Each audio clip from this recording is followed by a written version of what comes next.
लेकिन इस महत्वपूर्ण मुद्दे पर सदन में चर्चा हो, उन कारकों को चिन्हित किया जाए जो महिला स्वावलंबन और उनके सशक्तिकरण में बाधक हैं। इस दिशा से देश के सबसे बड़े विधानमंडल की अपनी एक भूमिका है और उस भूमिका को ध्यान में रखते हुए हम सब उसका आत्ममंथन कर सकें। आज एक दिवसीय सदन के माध्यम से जो एक शुरुआत प्रारंभ हो रही है, मैं सबसे पहले अध्यक्ष जी आपका हृदय से आभार व्यक्त करता हूं। सभी माननीय सदस्यों का इस एक दिवसीय विशेष सत्र में जो आधी आबादी के लिए समर्पित है, मैं हृदय से अभिनंदन भी करता हूं। इस विशेष सत्र में जो आधी आबादी के लिए समर्पित है, मैं हृदय से अभिनंदन भी करता हूं।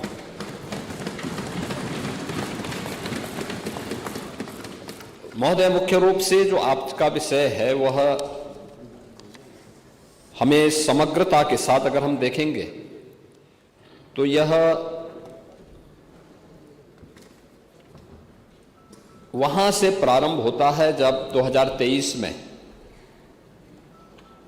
केंद्र सरकार ने नारी शक्ति वंदन अधिनियम का एक महत्वपूर्ण प्रस्ताव पारित करते हुए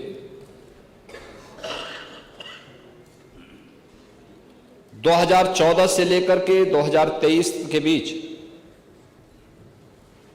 नारी सुरक्षा, नारी सम्मान और नारी स्वावलंबन के लिए प्रधानमंत्री मोदी जी के नेतृत्व में देश भर में आधी आबादी के लिए जो कार्य हुए हैं,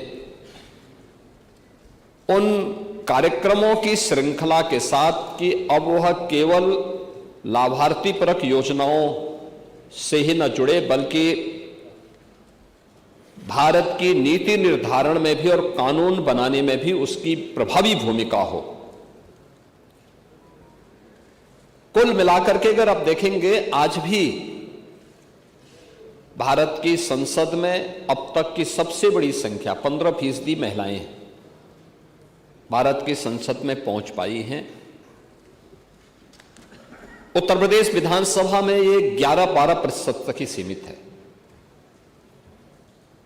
अगर इसी संख्या को हम बढ़ा करके 33% अनिवार्य रूप से कर लें और कुछ अन्य महिलाएं भी अगर आएंगी तो वह संख्या 35 से 40% तक पहुंच सकती है, जो आधी आबादी के अनुरूप मिलने वाले उनके अधिकार के साथ साथ महिलाओं से जुड़े हुए महत्वपूर्ण मुद्दों पर चर्चा कर सके। देश आभारी है जो प्रधानमंत्री मोदी जी ने पहले वेलफेयर स्कीम के माध्यम से इन सभी कार्यक्रमों को आगे बढ़ाया। आपने याद देखिए, आप लोगों की विडंबना है कि आधी आबादी के उन्नयन के लिए, उनके उत्थान के लिए, उनकी गरिमा के लिए, उनके सम्मान के लिए, उनकी सुरक्षा के लिए, उनके स्वावलंबन के लिए उठाए जाने वाले किसी भी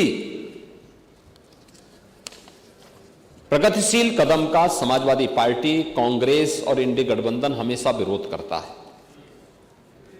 अब उठा के देख लीजिए ना, एक एक मुद्दे पर जो आचरण 16 और 17 अप्रैल को लोकसभा में देखने को मिला, कांग्रेस का, समाजवादी पार्टी का, टीएमसी का, डीएमके का, वो हर मुद्दे पर था। मैं तो पिछले 9 वर्षों से सदन में उन सभी मुद्दों के हम गवाह हैं और यह सदन तो आज से नहीं, लगातार समाजवादी पार्टी के उदय के साथ ही उन मुद्दों का गवाह है जो आपके महिला विरोधी आचरण को प्रस्तुत करता है। जब 2014 में प्रधानमंत्री मोदी जी ने नारी गरिमा को प्रभावी ढंग से आगे बढ़ाने के लिए जो कदम उस समय उठाए थे, और सबसे पहला अभियान चला था जनधन स्कीम का। आजादी के बाद पहली बार हुआ था जब महिलाओं के बैंक में अकाउंट खुल सके। उस समय भी कांग्रेस ने, समाजवादी पार्टी ने उसका विरोध किया, दुष्प्रचार किया। क्या होता था उससे पहले? एक महिला जो बैंक में जिसका अकाउंट नहीं था, अगर सरकार की किसी लाभार्थी परक योजना से जुड़ती थी तो आधा भी उसको लाभ नहीं मिल पाता था।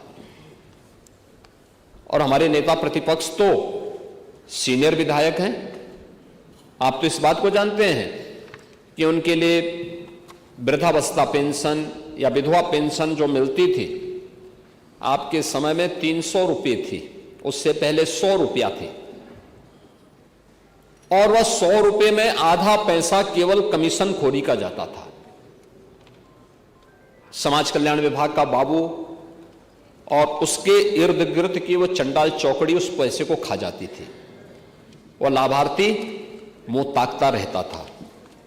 पहली बार हुआ है स्वतंत्र भारत में, जब प्रधानमंत्री मोदी जी के आने के बाद हर गरीब से गरीब व्यक्ति का जीरो अकाउंट खुला, जीरो बैलेंस में अकाउंट खुला,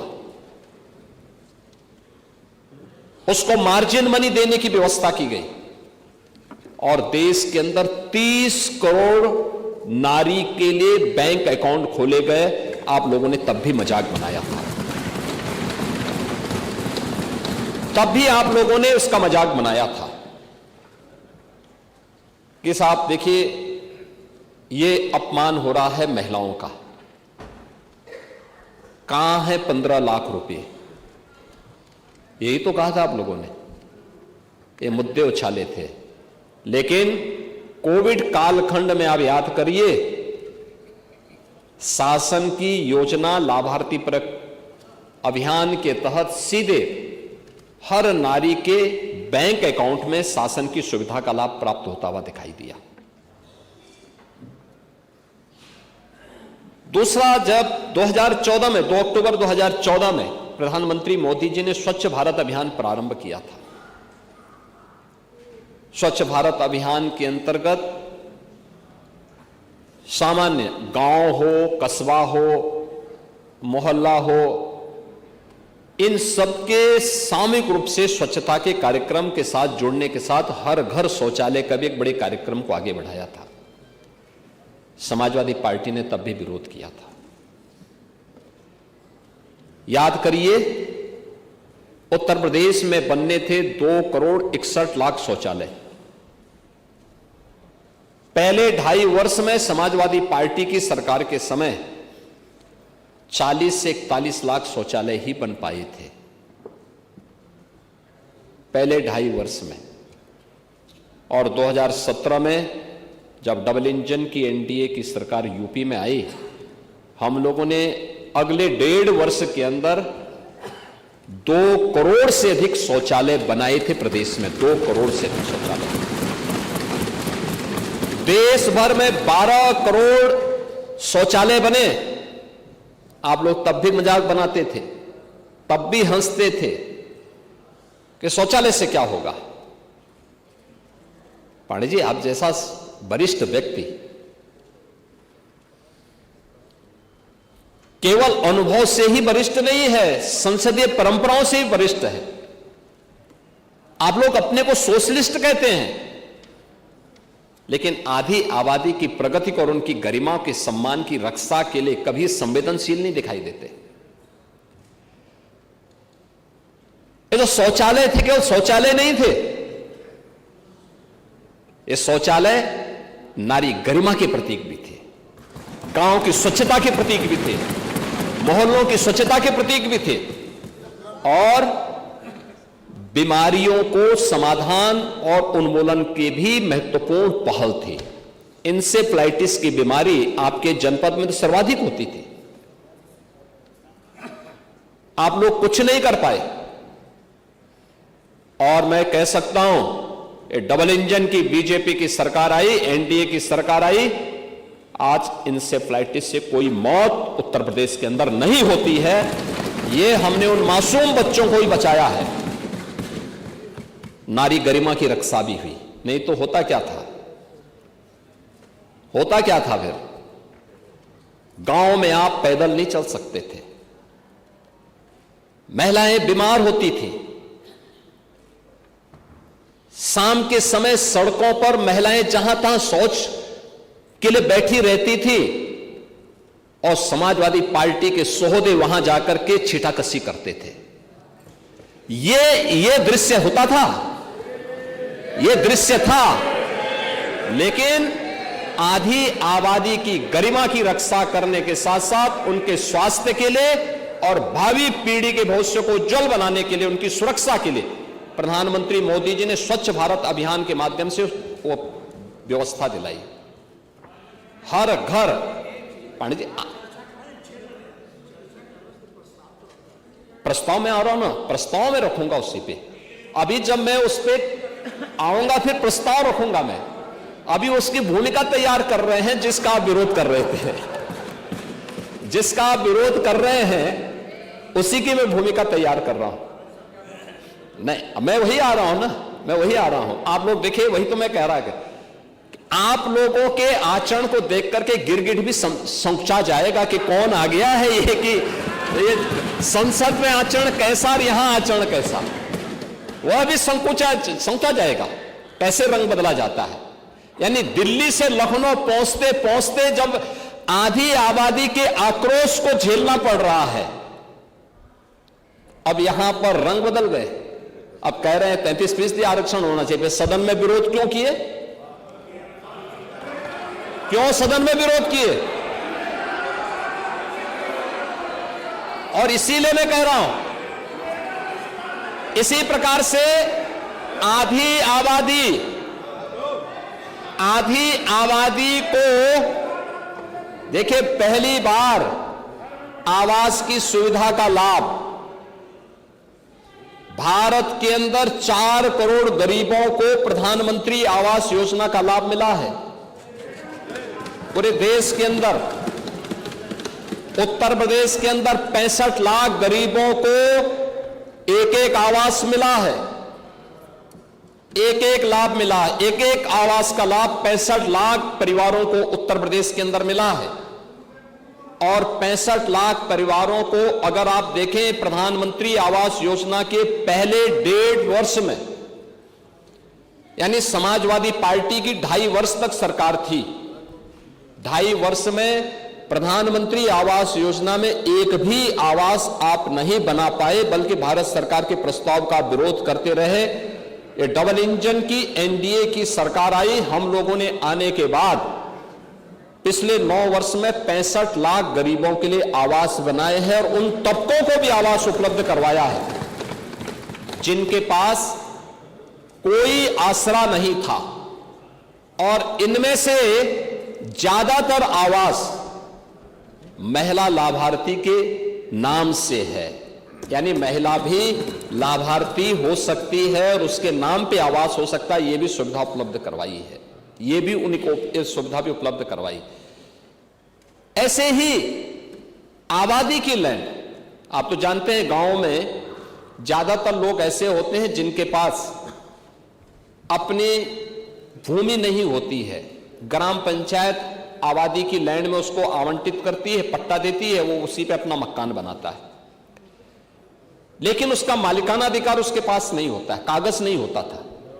पहली बार प्रधानमंत्री ग्रामीण अभिलेख के माध्यम से, प्रधानमंत्री घरौनी योजना के माध्यम से उन गरीबों को जहां पे उसका मकान है उसका मालिकाना अधिकार भी मिलेगा और वह महिला के नाम पर होगा। ये पहली बार हुआ है। ये काम कांग्रेस भी कर सकती थी, समाजवादी पार्टी भी कर सकती थी, प्रदेश में अन्य दलों की सरकारें भी कर सकती थी, नहीं किए। और मैं कह सकता हूं कि आज डबल इंजन की एनडीए की सरकार ने किया है और भारत के अंदर 3 करोड़ परिवारों को यह अधिकार मिला है और उनमें से 1 करोड़ से ज्यादा लोगों को केवल उत्तर प्रदेश के अंदर अधिकार प्राप्त हुआ है। यह भी महिलाओं के नाम पर ये सभी अधिकार पत्र जारी हुए हैं। प्रदेश के अंदर नारी गरिमा के लिए उठाए जाने वाले अन्य महत्वपूर्ण कदमों में मुझे याद है 2017 में जब सरकार आई थी,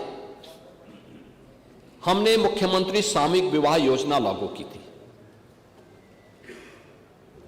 मुख्यमंत्री सामूहिक विवाह योजना, एक गरीब परिवार बेटी की शादी के लिए चिंतित न हो, समाज की भी जिम्मेदारी होती है। हमने तो बेटी कहा, हमने उसको भाजपा सपा में, भाजपा कांग्रेस में या दलों में नहीं बांटा था, जाति में नहीं बांटा था। हमने कहा बेटी की शादी के लिए, वो बेटी कोई भी हो, प्रदेश की बेटी होगी, कन्यादान मां बाप के साथ साथ सरकार के प्रतिनिधि भी जाकर के उसमें भागीदार बनेंगे, जनप्रतिनिधि भागीदार बनेंगे, जिलाधिकारी निमंत्रण पत्र छपवाएगा। ये पहली बार हुआ। ये लोकतंत्र ये है जहां जिले का सबसे बड़ा जो एडमिनिस्ट्रेटिव ऑफिसर्स है, उनकी टोली उनका निमंत्रण पत्र छपवाती है और सामूहिक विवाह की योजना का लाभ मिल सके। 6 लाख बेटियों की शादी हुई है अब तक, 6 लाख, और समाजवादी पार्टी ने विरोध किया था इस स्कीम का। समाजवादी पार्टी ने विरोध किया था, आप तब भी विरोध किए थे। कन्या सुमंगला योजना के माध्यम से जब बेटी के जन्म लेने से लेकर के बेटी स्नातक तक की पढ़ाई कर सके, समाजवादी पार्टी ने इसका भी विरोध किया। हम 25,000 रुपए पैकेज दे रहे हैं, 26 लाख बेटियों को इस योजना का लाभ मिल रहा है। बेटी पढ़ाओ, बेटी बचाओ, बेटी पढ़ाओ का अभियान हो, मातृ वंदना की स्कीम हो, प्रधानमंत्री मातृ वंदना की स्कीम हो, ये सभी ऐसे कार्यक्रम थे जो वेलफेयर स्कीम के साथ जुड़ते हुए उन्हें स्वावलंबन के पथ पर अग्रसर कर रही थी। प्रधानमंत्री स्टैंड अप की योजना, प्रधानमंत्री स्टार्टअप की स्कीम, प्रधानमंत्री डिजिटल इंडिया की स्कीम, ये ढेर सारी ऐसी स्कीम थी जिसके माध्यम से नारी स्वावलंबन के कुछ आदर्श प्रस्तुत हुए।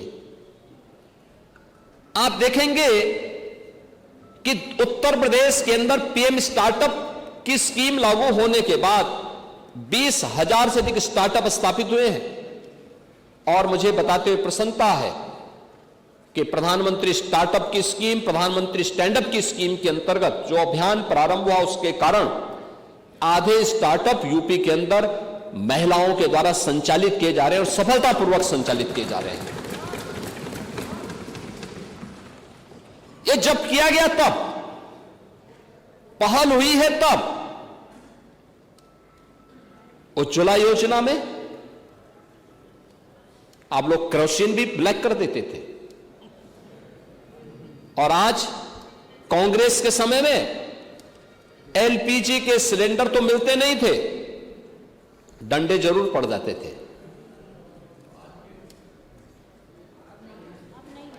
पांडे जी, आप सच्चाई स्वीकार कर, कम से कम इस उम्र में तो सच्चाई स्वीकार कर लेना चाहिए, उम्र का ध्यान रखें।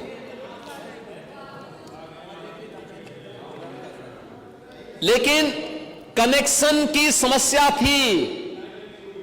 बेटी की शादी है, किसी परिवार को इच्छा होती थी कि बेटी को मैं एक सिलेंडर दूं, कांग्रेस की सरकार नहीं देने देती थी, समाजवादी पार्टी डंडा मारती थी,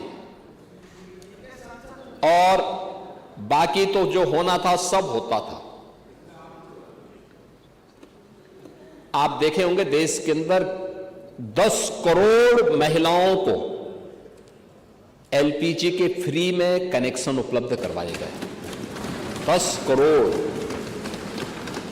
जो कांग्रेस की सरकार में 25,000 से लेकर 50,000 में ब्लैक होते थे।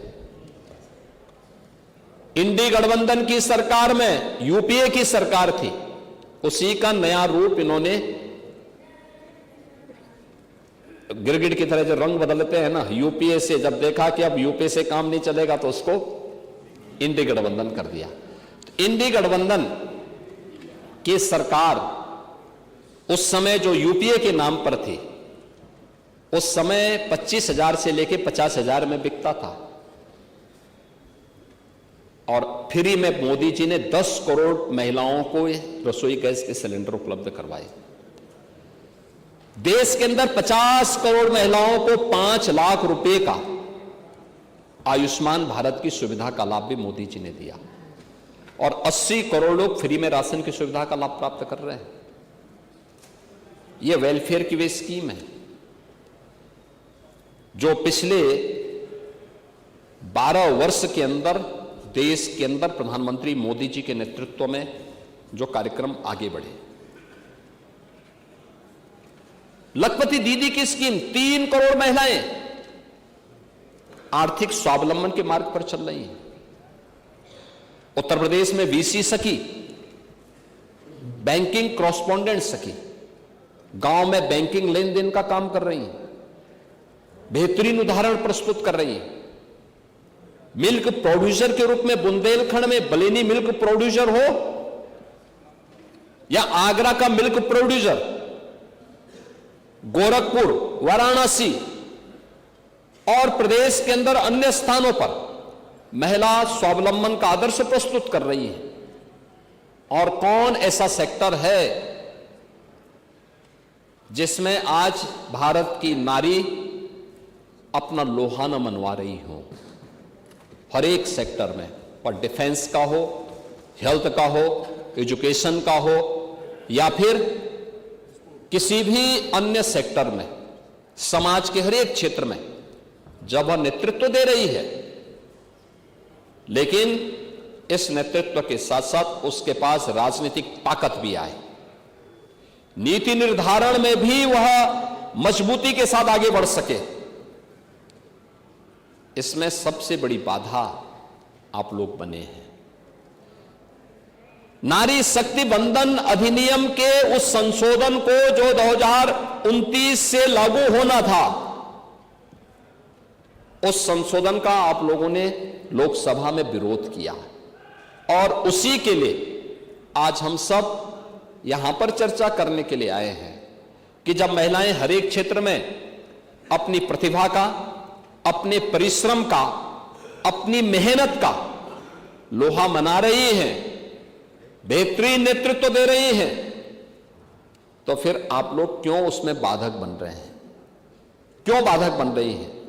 वेलफेयर स्कीम से लेकर के अब वे समाज में नेतृत्व की सामर्थ्य भी विकसित कर सके, इसके लिए उनको अधिकार मिलना चाहिए। और इस दिशा में जो प्रयास प्रारंभ हुआ है, उस प्रयास के लिए सबसे पहले हम प्रधानमंत्री मोदी जी के द्वारा उठाए गए इन कदमों के प्रति, उनके प्रति आभार व्यक्त करते हैं कि उन्होंने आधी आबादी को उनका अधिकार दिलाने के लिए 2023 में नारी शक्ति बंधन अधिनियम पारित किया और जब 29 में इसको लागू करने के लिए एक आवश्यक प्रस्ताव लेकर के आए तो उसमें कांग्रेस, समाजवादी पार्टी और ये सभी दल उसमें बाधक बन गए, क्योंकि मैंने पहले भी कहा कि आप सबका चेहरा तो बोलने के कुछ और है, दिखाने के कुछ और है। आप लोग यही सब करते रहे हैं, अनावश्यक मुद्दे से उसको नैरेटिव को बदलने का प्रयास करते हैं, लेकिन प्रदेश ही नहीं देश आपकी इस हरकत को जानता है, एक एक कारनामों को जानता है। और खासतौर पर जब मैं समाजवादी पार्टी की बात करता हूं, 1995 की घटना भी सबको याद है, जब प्रदेश की पहली दलित मुख्यमंत्री के साथ स्टेट गेस्ट हाउस कांड हुआ था।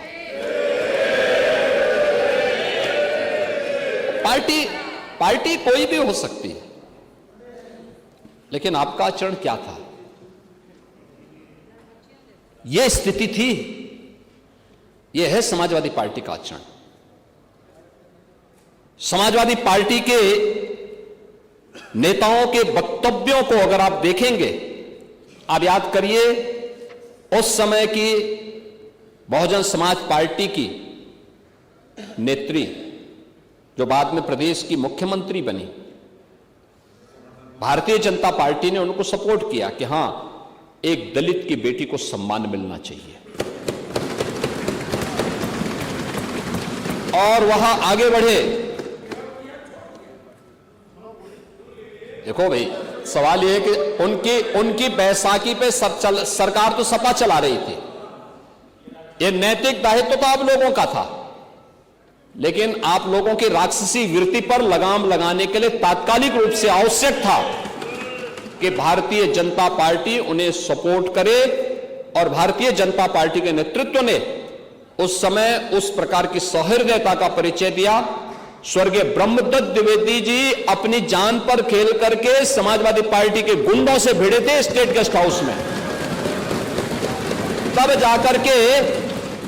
जाकर के सुश्री मायावती जी सुरक्षित हो पाई थी। यह स्थिति थी आपकी।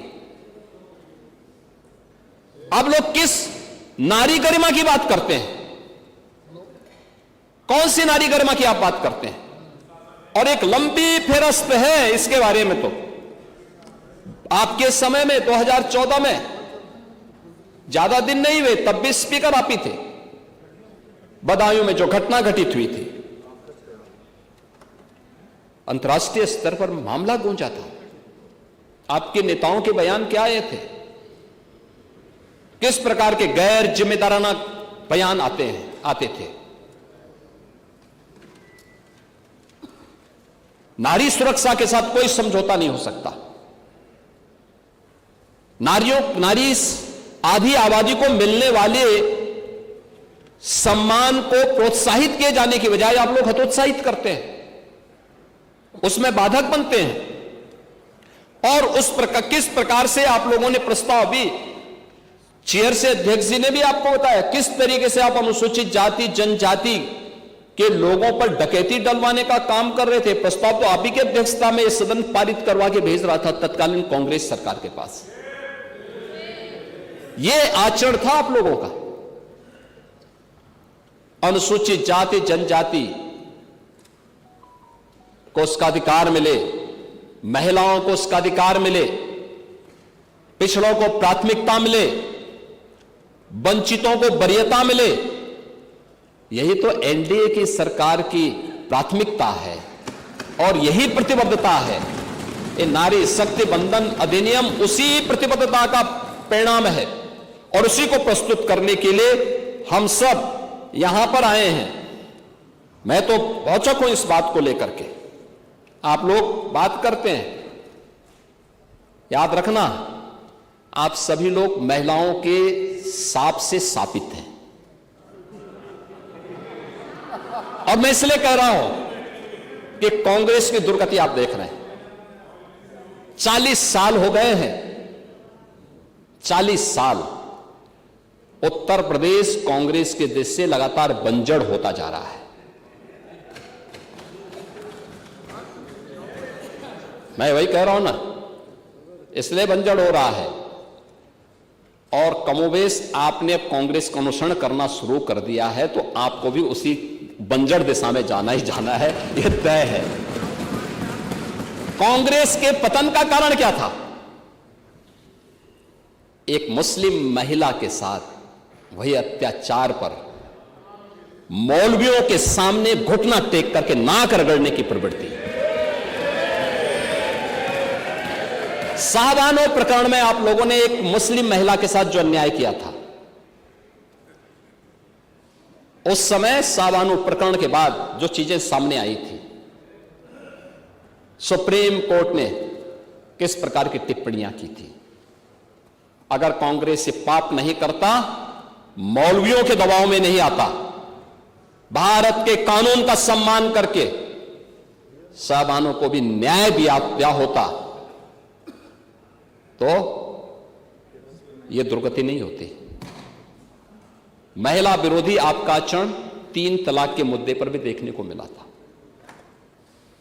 3 तलाक का कानून जब प्रधानमंत्री मोदी जी, आप लोग तो शाहबानो वाले मामले में एक महिला के साथ अन्याय किए, लेकिन 3 तलाक का कानून जब आ रहा था तब भी आप लोगों ने, इंडी गठबंधन ने, कांग्रेस ने, समाजवादी पार्टी ने, तब भी इस 3 तलाक की कुप्रथा का समर्थन किया था। दुनिया के अंदर तमाम इस्लामिक देश 3 तलाक की कुप्रथा को नहीं मानते, लेकिन आप हैं सुधरेंगे नहीं, वही कठमुल्लापन की ओर देश को ले जाना चाहते हैं। देश कहां जा रहा है? यह देश फतवे की राजनीति बंद करवा चुका है, लेकिन आप उसको मानने को तैयार नहीं। 3 तलाक के बिल का आप लोगों ने विरोध किया, और किस तरीके से आप लोग उन दुर्दांत माफियाओं के सामने नाक रगड़ते थे। यहां पे तो समाजवादी पार्टी की ही विधायक श्रीमती पूजा पाल उसका सबसे बड़ा उदाहरण है। एक गुंडा और एक माफिया के सामने समाजवादी पार्टी किस प्रकार से नतमस्तक होती थी जब स्वर्गीय राजू पाल की हत्या होती है। आप लोग यानी उस पूजा पाल के आंखों के आंसुओं को भी नहीं पहुंच पाए थे। आप लोगों की कोई सहानुभूति नहीं थी। आप जाति के नाम पे समाज को बांटते हैं, लेकिन आपकी सहानुभूति वास्तव में महिलाओं के प्रति नहीं है, पिछड़ों के प्रति नहीं है, दलितों के प्रति नहीं है। स्टेट गेस्ट हाउस कांड और पूजा पाल का प्रकरण और इस प्रकार के अनेक उदाहरण ऐसे हैं जो आप सबके सामने, आपके नेताओं के बयान, जेल की यात्रा कर रहे आजम खान के बयान हो, आपके पूर्व सांसद एसटी हसन के बयान हो, मुंबई में अबू आजमी के लगातार महिला विरोधी बयान हो, या फिर आप लोगों के वे सभी नेताओं के बयान, जिसके बारे में मैं तो कह सकता हूं कि काले कर्मों से जो राजमहल सजाते हैं वही इतिहास में कलंक बन जाते हैं। और यही कलंक बनने का काम आप लोगों ने 17 अप्रैल को लोकसभा के अंदर समाजवादी पार्टी ने, कांग्रेस ने, डीएमके ने, टीएमसी ने बनने का काम किया है, जहां पर नारी गरिमा के लिए, नारी सशक्तिकरण के लिए उठाए जाने वाले एक महत्वपूर्ण प्रस्ताव को आप लोगों ने सदन के अंदर गिरा करके किस तरीके से अपमानित करने का काम किया था। प्रस्ताव गिरा, उसके बाद आप लोगों ने बधाइयां दी एक दूसरे को, यानी हमने महिला आरक्षण विधेयक पारित नहीं होने दिया, इसके लिए बधाई दी जा रही थी। विजुअल्स दिखाए गए उस प्रकार के, नारेबाजी कर रहे थे आप लोग। यह आचरण था आप लोगों का, और इसीलिए मैं उसी बात को लेकर कहता हूं कि जो आप लोगों का आचरण है, उस आचरण के खिलाफ आज पूरा सदन ही नहीं, पूरा देश आहत है। और उसी आहत की श्रृंखला में आज हम सब यहां पर इस सदन में उस चर्चा को आगे बढ़ाने के लिए आप यहां पर आए हैं। एक फिरस्त कुछ और आप लोगों के उन बयानों की ओर भी मैं ध्यान दिलाना जरूर चाहूंगा, जो समय समय पर आप लोग बोलते रहे हैं, और किस तरीके के बयान आप लोगों के रहे हैं। ये वास्तव में आप लोग नारी गरिमा की बात करते हैं। देखिए, बदायूं में मई 2014 में 14 और 15 वर्ष की 2 बालिकाओं के साथ चचेरी बहनें थी। खेतिहर मजदूर की बेटी थी। शौचालय की सुविधा गांव में नहीं, घर के पास नहीं थी, और उन बेटियों के साथ किस प्रकार की घटनाएं घटित हुई थीं, और उन सभी उसको लेकर के दुनिया ने उस मुद्दे को उस समय उठाया था। और उस समय आप लोगों ने किस प्रकार की बुलंदशहर के मामले में, बुलंदशहर में जुलाई 2016 में बुलंदशहर के राजमार्ग पर जो सामूहिक बलात्कार की घटना घटित हुई थी, उस समय भी आपके नेताओं के बयान क्या आए थे। तत्कालीन आपके कैबिनेट मंत्री आजम खान ने क्या कहा था कहा था ये तो एक राजनीतिक साजिश है और यह सरकार को बदनाम करने के लिए की जा रही एक हरकत है। ये आपके मंत्रीगण बोलते थे, तब आप स्पीकर की चेयर पे पांडे जी आप बैठते थे। चिन्हट में जून 13 में एक 5 वर्ष की बालिका के साथ जो घटना घटित हुई थी, उस समय भी जनता में भारी आक्रोश था। सुल्तानपुर में फरवरी 17 में जो घटना घटित हुई थी और एक महिला ने 13 में समाजवादी पार्टी के एक विधायक पर सामूहिक बलात्कार का आरोप लगाया था। आरोप था कि विधायक ने अपने सहयोगियों के साथ मिलकर महिला के साथ दुष्कर्म किया है। महिला ने उस समय पुलिस में एफआईआर दर्ज कराई, लेकिन राजनीतिक दबाव में उसको न्याय नहीं मिल पाया और फरवरी 17 में उस महिला की हत्या कर दी जाती है। ये घटनाएं आपके समय में लगातार घटित होती थी। ऐसे लखनऊ के मोहनलालगंज में जुलाई 14 में, हापुड़ में 2013 में एसिड अटैक की घटनाएं, ढेर सारी ऐसी घटनाएं हैं जिसका जवाब हमारे सहयोगी यहां पर समय समय पर आपको उपलब्ध करवाएंगे और उन सभी बातों को देंगे।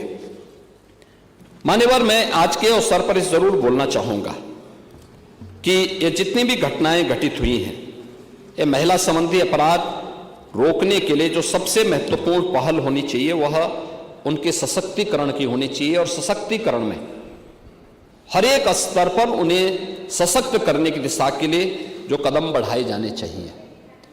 और आज उसी का परिणाम है कि पिछले 9 वर्ष के अंदर प्रदेश के अंदर डबल इंजन की एनडीए की सरकार ने जो कदम बढ़ाए हैं उसके परिणाम सामने आए हैं। प्रदेश में तो हर व्यक्ति जानता है 17 के पहले क्या स्थिति थी, और मैं तो पहले भी बोलता हूं, नारा ही चल गया था यूपी में। तो देख सपाई बिटिया घबराई, अब ये मैं थोड़े बोलता हूं, पब्लिक बोलती थी। क्या ये सच नहीं था कि मध्य यूपी और पश्चिमी यूपी के अंदर कोई भी सजग अभिभावक अपनी बेटी को पढ़ने के लिए तो दूर छात्रावास में भेजता था या रिश्तेदारी के पास यूपी के पास बाहर भेजता था, यूपी के अंदर नहीं पढ़ा पाता था, नहीं हो पाता था। प्लान की घटनाएं क्या संकेत करती थी? ये यूपी के अंदर की अराजकता को, 17 के पहले की अराजकता को बताता था। लेकिन आज मैं कह सकता हूं कि वेलफेयर स्कीम का लाभ, महिलाओं की भागीदारी, महिला कार्यबल और किस रूप में हुआ है 2013 के पहले, 2017 के पहले उत्तर प्रदेश के अंदर केवल 13% महिलाएं वीमेन वर्क फोर्स थी, जो महिलाएं कार्य करती थी, रोजगार उनको प्राप्त होता था, नौकरी कर रही थी, केवल 13% उनका योगदान था यूपी में। और पिछले 9 वर्ष के अंदर एक सतत प्रयास, सुरक्षा का माहौल प्रदान करने का परिणाम क्या है? आज 13% से बढ़कर के 36% से ऊपर हुआ है महिलाओं की भागीदारी प्रदेश के विकास में, 36% हुई है। यानी यह दिखाता है कि हां, उनकी सशक्तिकरण के परिणाम सामने आए हैं और महिला वीमेन वर्क फोर्स आज 36% होने का परिणाम क्या है? इसी का परिणाम है कि उत्तर प्रदेश की अर्थव्यवस्था भी 3 गुना बढ़ी है, 3 गुना। पर कैपिटा इनकम 3 गुना हुई है। महिला अपराध इसके लिए रोका गया था। आज महिला अपराध में अगर आप देखेंगे, एनसीआरबी के ही आंकड़े अगर आप देखेंगे, हत्या के मामलों में 43% की गिरावट आई है। 16 की तुलना में अगर हम 25 में इसकी तुलना करें, 43% कमी आई है। दहेज मृत्यु में 19% की कमी आई है। बलात्कार और दुष्कर्म से जुड़े हुए मामलों में 67% कमी आई है। ये उत्तर प्रदेश के अंदर के वे आंकड़े हैं जो उत्तर प्रदेश में महिला सुरक्षा, सम्मान, और उनके स्वावलंबन से जुड़े हुए वे महत्वपूर्ण कदम हैं जो कदम प्रदेश के अंदर उठाए गए हैं, और उन्हीं कदमों को एक नई गति देने के लिए, नया स्वर देने के लिए आज हम सब आए हैं इस सदन में कि देश की सबसे बड़ी आबादी के राज्य में कि विधानमंडल में इन मुद्दों पर चर्चा हो, आधी आबादी को उसका सम्मान मिल सके, उनके स्वावलंबन की रक्षा हो सके और उनके आत्मनिर्भर होने की दिशा में कदम बढ़ाया जा सके। और जैसे उत्तर प्रदेश ने इस दिशा में प्रयास प्रारंभ किया, पिछले 12 वर्ष में प्रधानमंत्री मोदी जी के नेतृत्व में जो कदम उठाए गए हैं, विभिन्न क्षेत्र में उनके सशक्तिकरण के लिए कार्य बढ़ाए गए हैं,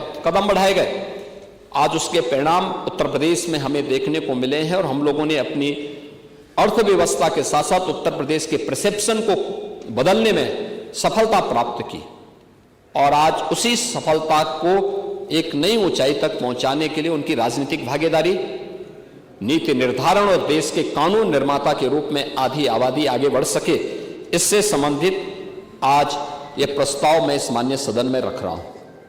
और मैं इस माननीय सदन से इस बारे में अपील करूंगा कि अगर समाजवादी पार्टी कहती है कि हम लोग महिला आरक्षण के समर्थन में हैं, तो फिर इस सदन में इस चर्चा में भाग लेकर के संसद के अंदर हुई घटना की भर्त्सना करें, फिर उसकी निंदा की जानी चाहिए।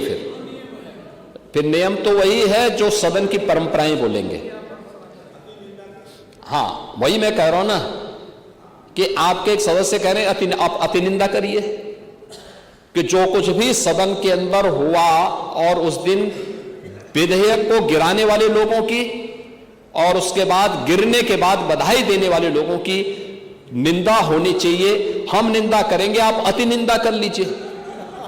इसका आप इसी को तय कर लीजिए, क्योंकि आपके यहां शिवपाल जी जैसे विद्वान लोगों ने ये बुद्धि आपको दी होगी, तो उस बुद्धि से आपको कुछ तो सामने आया होगा। और इसलिए महोदय, मैं इस माननीय सदन में एक प्रस्ताव रखता हूं कि सदन प्रस्ताव करता है कि भारत का संविधान में लैंगिक समानता की अवधारणा प्रावधानित है। महिलाओं को राजनीतिक, सामाजिक, आर्थिक, शैक्षिक एवं स्वास्थ्य के क्षेत्र में एनडीए सरकार के कार्यकाल में महत्वपूर्ण भागीदारी उनकी सुनिश्चित की गई है, परंतु अभी तक उन्हें संविधान की मंशा के अनुरूप जो अपेक्षित स्थान उनकी आबादी के अनुरूप प्राप्त होना चाहिए, वह नहीं प्राप्त हो पाया। राजनीतिक, सामाजिक क्षेत्र में भी महिलाओं को निर्णय का अधिकार प्राप्त होना चाहिए, अतः संविधान की मंशा के अनुरूप उन्हें अपेक्षित स्थान प्राप्त कराने के लिए नारी शक्ति बंधन अधिनियम 2023 एनडीए की सरकार ने पारित कराया, परंतु महिलाओं को अधिक अधिकार देने में बाधाएं उत्पन्न की जा रही हैं। इस समय के पहले उन्हें अधिकार प्राप्त हो और आगामी संसद के चुनाव में यह अधिकार प्राप्त हो, इस देश से जो बाधाएं उसमें पैदा की गई हैं, इन बाधाओं को चिन्हित कर उसका निराकरण एवं महिलाओं को अपेक्षित स्थान प्राप्त करने की दिशा में नारी सशक्तिकरण विषय पर यह महत्वपूर्ण चर्चा के लिए मैं इस सदन में प्रस्ताव रखता हूं। और मैं विश्वास व्यक्त करता हूं कि सभी माननीय सदस्यगण इस चर्चा में भाग लेकर के और वास्तव में चाहते हैं कि आधी आबादी को उनका अधिकार प्राप्त हो, तो फिर 17 अप्रैल को सदन के अंदर यानी देश की संसद लोकसभा में इंडी गठबंधन के आचरण की उनको निंदा करनी चाहिए, उसकी भर्त्सना करनी चाहिए और आज के इस प्रस्ताव का समर्थन करते हुए वे इस पूरी चर्चा में भाग लेंगे तो हमें भी प्रसन्नता होगी और मुझे भी अच्छा लगा, हम लोगों को इस सदन की गरिमा भी बढ़ेगी। यही कहते हुए अध्यक्ष जी, मैं आपके प्रति हृदय से आभार व्यक्त करता हूं कि आपने मुझे इस महत्वपूर्ण विषय पर चर्चा कर, इस प्रस्ताव को रखने और इस चर्चा को आगे बढ़ाने का कि यहाँ पर परमिशन दी है। बहुत बहुत धन्यवाद। माननीय नेता प्रतिपक्ष, माननीय अध्यक्ष जी, एक मेरा आपसे अनुरोध है कि ये तो सब भाग लेने वालों के समय तय करने वाली बात, दूसरी बात यह है कि कैसे बोलेंगे, ये इधर के